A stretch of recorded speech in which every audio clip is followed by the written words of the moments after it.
Between forgetting to take off the sticker, which yes, I know I told you to do it and I forgot to do it, not getting the mounting right probably half a dozen times, you would think that I wouldn't be this bad in my job after doing this for 10 years. But the reality is I'm human. But the other part about that is my expectations were a little bit in the wrong direction. Hey everyone, Steve here from Big Head Tech, and today we have the Pure Loop 240 by Be Quiet. Funny story. I reached out to Be Quiet. I was like, oh, you guys sell liquid coolers in the US. I looked, I was like, well, obviously it's not AIO Tech design because they wouldn't be able to unless they had a patent. And they said, yeah, we have 120, 240, 280, and 360. I said, cool. Which ones can I get? They said, whatever one you would like. And I said, oh, let me get the 280. And then the 280 came. And the 280 didn't fit in my case the way I needed it to. And I'm like, we have a problem. They're like, what? I said, I can't get this to top mount. I can bottom mount it, but the tube's at the bottom, and you know, it's not really ideal. And you know, I'm sorry. And they're like, okay, go ahead and, you know, either sell it or give it away. I end up giving away for shipping. And I will tell you this, because I've already at least installed it and I've worked with it a fair bit, and while the 280 was probably fine, I actually thought there were maybe potentially some issues there, but it turns out the person that got it literally got next to a free cooler other than shipping they had to pay, and I am just a little bit of an idiot. But without further ado, let's go ahead and unbox it, install it, talk about performance, and see if in the end I'm going to tell you to buy it or not.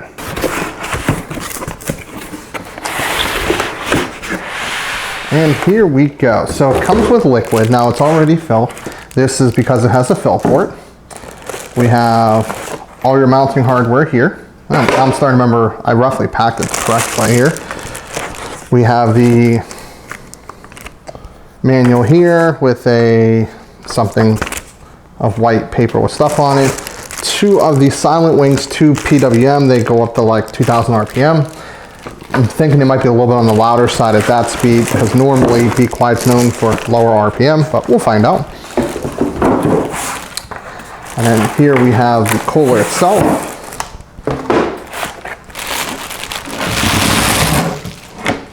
So the main difference is, and I'm actually curious about something here. Okay, so my previous one also, the one side does move up and down, so that's good. And it actually has a white LED around there, and then the actual pump itself is right up in here. Let's take a look at the mounting hardware. It's actually pretty standard Be Quiet hardware. So you do get your through screws for the fans, which is good. That's generally included in most AIOs. So we'll keep those aside for now here. And then we have a kind of like we have the 2-to-1 for fan, which is good. So that's for the board. And if you don't have 4-pin PWM, you probably shouldn't buy this. Although that's interesting, these are 3-pin to SATA. So that's for the pump and the LED. So if you need the power at full speed, you can just plug in the SATA. So that's what that's for. We have Intel mounting here, AMD mounting here. So let's go ahead and show you very briefly. This is 1155, but honestly all Intel outside of older than 1155, all the 1155 newer should work fine. So very simple, we're going to take the back plate, we're going to slide these posts through.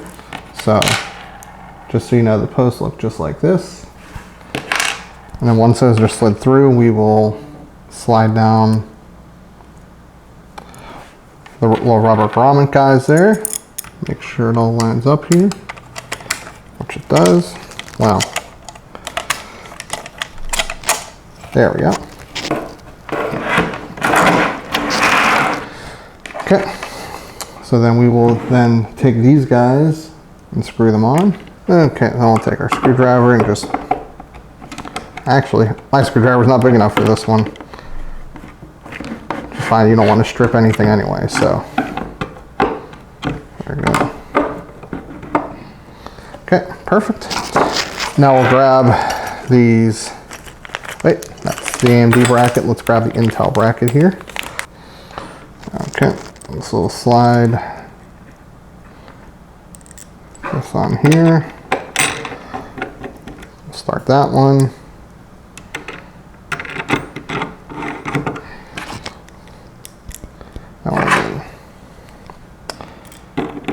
This one as well.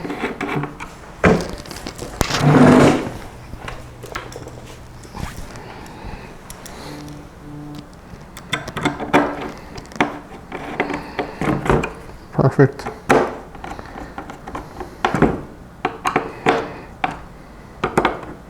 Now, it's very important to note, I'm not going to do this yet because I'm not actually going to put paste on and do a proper mount, but you would remove this piece. You know, it says please remove before. You would put your paste piece size in the middle, so don't forget to do that. And in this case, the AIO is going to slot on just like this.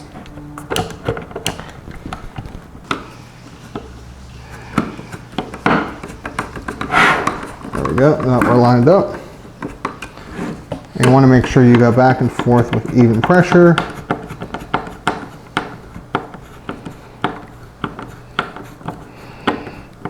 There we go.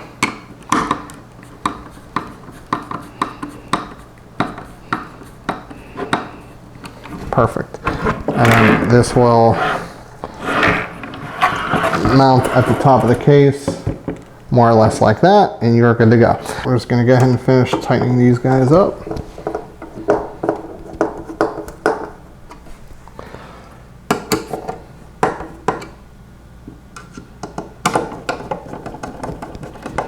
And last one. Perfect. We're actually somewhat lucky, and that is these two on the back player are sticking up. Those two have dropped down. There's ways to deal with that. It's a pain in the butt either way. Sometimes I'll put something like some sort of residue or like double-sided tape or something like that, or double-sided electrical tape just to keep the back plate fully installed. But what we're going to do is, since we do have two available for now, we're just going to be very careful. We don't want to knock it through. Let's go ahead and that one, and perfect. Start that side.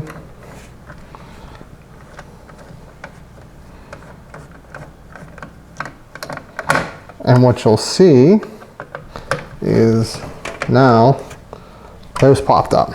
So just a little trick that I've learned. If you can get two of them and not knock it all the way through, it'll make your life a lot easier because you just get those pulled all the way in.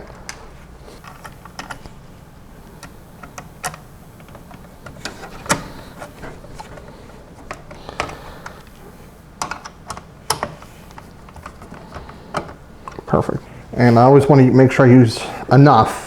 A little bit more won't hurt it, a little bit less really can.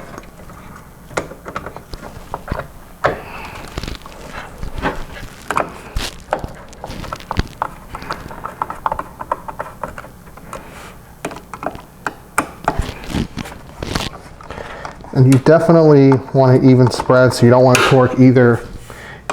You don't want to torque either side all the way down. You definitely want to go back and forth probably 2 or 3 times.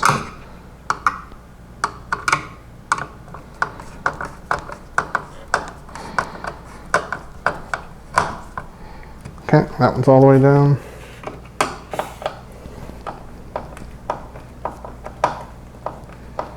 That one is too.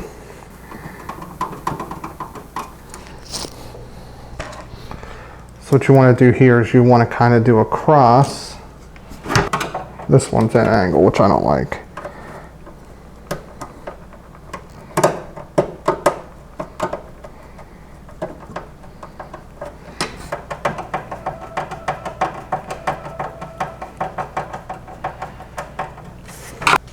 So just a few things here. So let me turn this. Oh, nope, that didn't work. Maybe turn it this way. A little bit. So my 4 pins up in here, it was a pain to route that. I would route that first because it's a 1 to 2. And then I did plug, gotta turn this over here, because I did have some weird issues with the 280 millimeter. So this time what I did was I did plug both of the, I was having weird issues with the 280 with the radiator. So I did end up plugging in the pump into SATA this time, as you guys can see right here. So we'll see how well that works versus before, but it didn't really fit in my case anyway. But I would probably just use the included connectors because Be Quiet includes them most likely for a reason. So, but you're all curious on what kind of gains we can see over stock. So let's take a look at that next. So before we go into performance, I want to talk about general experience. It doesn't use the Asetek mounting. They don't have the patent, which is primarily why you haven't seen Be Quiet liquid cooler sphere previously until they made their own design. The problem with that is its mounting only has 2 points versus 4. So it's very crucial to get even strong pressure across the entire mounting, both the 4 anchor points for the brackets and the 2 screws, 1 on each side. From experience, I saw anywhere from a 4 to an 8 degree variant roughly when adjusting for ambient temperature and stuff like that, if you didn't have a nice, tight, even fit. So that's a little bit of a concern. And I struggled with that with the 280 millimeter version when I was trying to test it.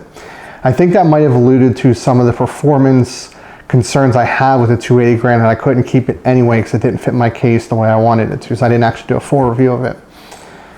The other part is, because there is a seal to add more, that adds another variable. Yes, if there is any air bubbles during manufacture, you can help bleed it, you can add more water. It will last you longer, less concerned with gunk up because you can, clean out the loop and refill it. Well, you can more or less drain and refill it. But between forgetting to take off the sticker, which yes, I know I told you to do it and I forgot to do it, not getting the mounting right probably half a dozen times, you would think that I wouldn't be this bad in my job after doing this for 10 years. But the reality is I'm human. But the other part about that is my expectations were a little bit in the wrong direction. I really had high hopes for this from a performance standpoint. From what you'll see, I was kind of let down, but I also think I had the wrong expectations. So let's take a look at the performance numbers. So here we go. Let's go ahead and talk about the test bench. We have a Ryzen 5 5600X with Precision Boost Overdrive enabled. A 2x16 gig of G-Skill Trident Z, it is RGB in case anyone cared, 3600 MHz CL18, just XMP enabled. A Sapphire RX 5700, that's my wife's, that's what I'm running on currently. To be honest, none of my testing was really relevant for that. I have a Corsair CX750M power supply. The Be Quiet 500DX case, all I did was I moved the top fan to the front, so you have 2 in, 1 out. Set the fans to 100% because they're only 1,000 RPM, they're pretty quiet. And then I set the CPU fan specifically to performance mode, and the pump I connected via SATA so it would run at full speed at all times. Now, let's take a look at some benchmarks here. Set a bench up first. We were at 73.5 degrees Celsius total. That was 53.1 degrees over ambient versus the Pure Rock 2 and the stock cooler. So that's what we're up against today. We only gained about 2 degrees when adjusted for 20 degrees Celsius ambient, but we gained roughly 17 degrees over the stock cooler. Looking at doing a blender BMW version 2.83. We were at 73.5 degrees when adjusted for ambient temperature of 20 degrees Celsius. We were at 52.7 versus 53, a very, very marginal gain, pretty much a tie, but there is a big gain of approximately 20 degrees when adjusted for 20 degrees Celsius ambient over the stock cooler. At 95 degrees with the thermal throttle limit there. 3D Mark Time Spy Extreme, only the CPU run. This one's kind of interesting because while it does look like the Pure Loop 240 did edge out the single 120 millimeter air cooler, when you adjust it down to 20 degrees, it actually lost. It still had some pretty big gains on the stock cooler. We were just under 20 degrees when adjusted for 20 degrees Celsius over ambient.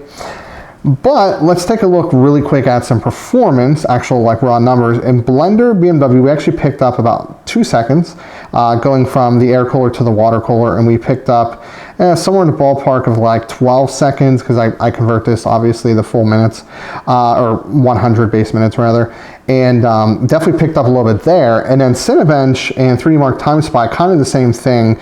The Pure Loop 240 actually performed better in R20.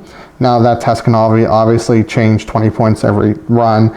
It performed almost identical in Time Spy, but they both actually had a decent performance gain over the stock, you know, so we're looking at, actually, we're right around that 5%. Yeah, we're right around that 3 to 5% just changing the coolers. So what's my conclusion? Do I recommend buying this? That's a bit tricky, because it was shown here that you can get good temperatures with another product Be Quiet makes, which is a single air tower. And if you saw the video I put out, I believe it should be out, where I actually ran that for a week without a fan on it. That was impressive. During, I was doing some video exporting like I do for my YouTube channel, and I hit about 85 degrees under load. I thought that was very impressive. The cool thing about that is that if you have a pump failure in a water cooler, it's going to overheat very quickly. You're going to hit thermal limits very quickly. Your fan stops working, as shown here. You may not even notice it, which might be a bad thing, right? You want to make sure, you know, if your fan's not working, get it replaced. So there's that to it. I think the 240 millimeter AIO is under $100. I'm trying to source some more. I don't think they're particularly a fantastic value. I think you're looking at 280. But to be brutally honest, 360 millimeter AIOs, if you want some really big performance gains over a really good single air or single tower or dual tower cooler. So that's kind of my take. I'm leaning a little bit more towards the Pure Rock 2. Personally, I'm going to continue to use this liquid cooler, and here's the other part to it. It's not really about the silence, because the air cooler is silent too, because it's using this literally the same fan. However, having a tower cooler is a little bit harder to work in the case, which is a concern I have, because my system is going to be used for all my testing going forward once I finish everything I need to buy for that. And it's a lot easier just to have a little block, and when you're swapping in graphics cards or SSDs or memory, or you need to move some fans around, versus having a tower in the way. I know taking out a graphics card when it's in the very top slot, like slot 1 and 2, with even Be Quiet's air cooler, it's hard on some some motherboards to get down and unlatch it. So again, my expectations were wrong. I think it fits the need of having a AIO that's going to perform pretty well on the mid-range. It's going to keep a lot of things out of the way. It's going to add some more silence than some of the other coolers out there. Granted, Be Quiet, all their coolers are relatively silent. And you know, it also looks really cool. That I do have to admit, and hopefully you guys agree with that as well. So I'm going to put a link in the description for both. I think they both have their place. I think personally I lean towards the air cooler for most of you, but I think the liquid cooler also has its use cases as well. If you do buy anything from Amazon, I do get a small commission, so do keep that in mind if you follow the link in the description below. Like the video if you liked it, dislike if you dislike, leave a comment and get subscribed. And as always, this is Steve from Big Head Tech, and I'll see y'all later on down the road.